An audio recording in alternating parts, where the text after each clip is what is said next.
અલ્પાના રસોડામાં તમારું સ્વાગત છે। આજે એકદમ ઝડપથી બની જતું બટેટાનું શાક અને બિસ્કિટ ભાખરીની રેસીપી આપણે જોશું।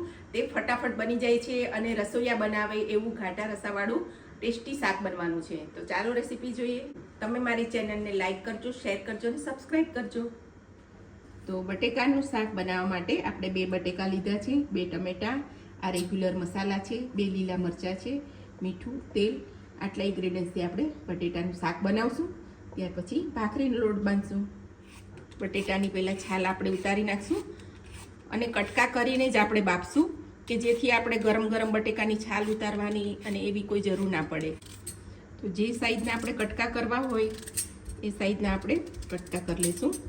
તો આવી રીતે કોઈ પણ નાના કુકરમાં આવો કાંઠલો મૂકી અને એની અંદર આપણે પાણી નાખી દઈશું। બટેટા છે એ મેં કાણાવાળા ટોપલામાં ધોઈ નાખ્યા છે। હવે આને બાફવા મૂકી દઈશું। આ રીતે તમારી પાસે આવું જે કોઈ હોય કાણાવાળી ડીશ હોય કે આવું વાસણ હોય એ મૂકી અને 3 થી 4 સીટી વગાડી દેવાની છે।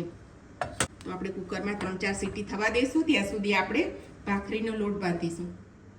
તો ભાખરીનો લોટ બાંધવા માટે 1 વાટકી ભાખરીનો લોટ લીધો છે અને 1 વાટકી રોટલીનો ઝીણો લોટ લીધો છે।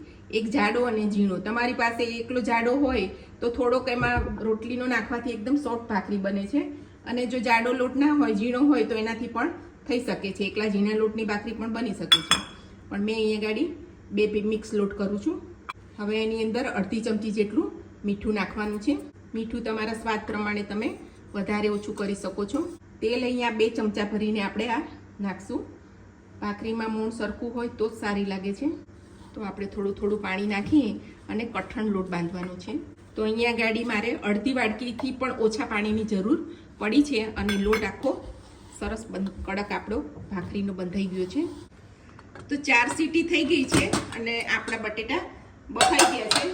આપણે ચેક કરી લઈએ તો આસાનીથી ચક્કુ જાય છે। તો આપણા બટેટા બફાઈ ગયા છે। હવે આપણે ટમેટા છે એને છીણી લેશું। તો આ ટમેટા છે એના 2 ટુકડા કરી લેવાના અને પછી એને છીણી કાઢીએ છીએ તો બહુ સરસ શાક બને છે। ટમેટાનો પલ્પ આવી જાય છે અને છાલ નીકળી જાય છે તો ખાવામાં ખૂબ ટેસ્ટી લાગે છે। તો આવી નાની છીણી હોય જે આપણે ચીઝને એવું છીણીએ છીએ એનાથી આ રીતે છીણી કાઢવાના। તો જો એકલી છાલ જ નીકળી ગઈ છે અને બધો પલ્પ આવી ગયો છે। તો આ રીતે આપણે છીણી કાઢવાના। કોઈ પણ શાકમાં કે એમાં આવી રીતે આપણે છીણીને નાખીએ છીએ ને ટમેટાનું પલ્પ તો બહુ ટેસ્ટી થાય છે અને છાલ વચ્ચે મોઢામાં નથી આવતી। જો તમારે ટમેટા ન ભાવતા હોય કોઈને તો બટેકાના શાકમાં ના નાખો તો પણ ચાલે છે। તો આપણો ટમેટાનો પલ્પ રેડી થઈ ગયો છે। હવે આપણે વઘાર કરશું। તો મેં ગેસ ચાલુ કરી દીધો છે અને એની અંદર આપણે 2 ચમચા જેવું તેલ લેશું। બટેકાના શાકમાં થોડું સરખું તેલ લેવાનું તો શાક સરસ લાગે છે। તો આપણું તેલ ગરમ થઈ ગયું છે। મરચાં હતા એના મેં આવા લાંબા ચીરું કરી લીધા છે। રાઈ તતડે પછી આપણે જીરું નાખશું। ત્યારબાદ આ મરચાંના ટુકડા નાખી દઈશું, હિંગ નાખશું અને આ ટમેટાનો પલ્પ છે એ આપણે નાખી દઈશું। હવે આની અંદર આપણે મસાલા કરીશું। તો 1 ચમચી મરચું નાખશું, અડધી ચમચી હળદર, ધાણા જીરું વધારે સારું લાગે છે એટલે ધાણા જીરું આપણે 1.5 ચમચી જેવું નાખશું। મીઠું નાખી દઈશું 1.5 ચમચી। તો ટમેટામાં એકદમ સરસ મસાલો આપણો ચડી જાય અને તેલ છૂટું પડે પછી આપણે બાફેલા બટેટા નાખી દઈશું। આ રીતે બટેકા બાફવાથી આપણા બટેકા ઝડપથી સરસ બફાઈ જાય છે અને ગરમ ગરમ છોલવાની કે એવી કંઈ માથાકૂટ નથી રહેતી અને ઝડપથી શાક બની જાય છે। તો આપણું તેલ સરસ છૂટું પડી ગયું છે। તો હવે એની અંદર આ બટેકા નાખી દઈશું। આપણે ભાખરી સાથે ખાવાનું છે એટલે બહુ પાણી નહીં નાખીએ, પણ અહીંયા 4-5 ચમચી જેવું પાણી નાખશું જેથી બધો મસાલો બટેકામાં અંદર સરસ ચડી જાય। તો આપણું શાક અહીંયા સરસ થઈ ગયું છે। એની અંદર આપણે થોડાક લીલા ધાણા નાખી દઈશું। બટેકાનું શાક આપણું થઈ ગયું છે। હવે આપણે ભાખરી બનાવશું। તો શાક વઘાર્યું ત્યાં સુધી આપણું ભાખરીનો લોટ પણ સરસ થઈ ગયો છે। હવે આને આપણે ગુલ્લા કરી લઈશું। તો આપણે બહુ મોટી નહીં, એવી નાની ભાખરી બનાવવાની છે।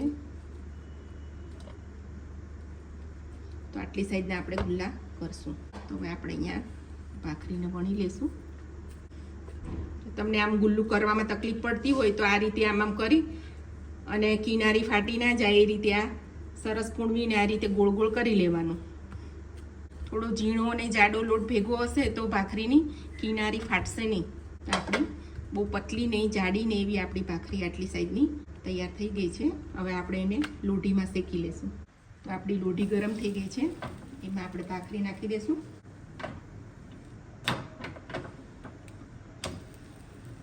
માટીની તમારે તાવડી હોય એમાં ભાખરી કરી હોય તો એમાં પણ થાય છે અને આમાં પણ થાય છે ભાખરી. ભાખરી હંમેશા ધીમા ગેસે શેકવાની, તો ભાખરી કડક થાય અને અંદર સુધી એકદમ ચડી જાય છે. શેકવા માટે મેં અહીંયા જાડું કપડું લીધું છે. જો તમારી પાસે લાકડાની હોય, ડટ્ટો આવે છે ભાખરી શેકવાનો, એ હોય તો તમે એનાથી પણ શેકી શકો છો. મને કપડાથી ફાવે છે એટલે મેં આ લીધું છે. તો આ રીતે ફેરવી અને આપણી સરસ ધીમા ગેસે ભાખરી ગુલાબી થાય એવી સરસ શેકવાની છે. તો આપણી ભાખરી બંને બાજુથી શેકાઈ ગઈ છે. ભાખરીમાં તમને વધારે ઘી ભાવતું હોય તો વધારે પણ લગાવી શકો છો, કારણ કે ભાખરી પર ઘી લગાવીએ તો ભાખરી શોષી લે છે. તો આપણી ભાખરી રેડી છે.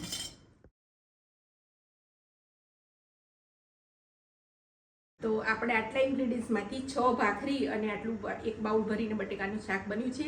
તમે મારી રેસીપી જરૂરથી ટ્રાય કરજો અને મારી ચેનલને સબસ્ક્રાઈબ કરજો, લાઈક કરજો અને શેર કરજો.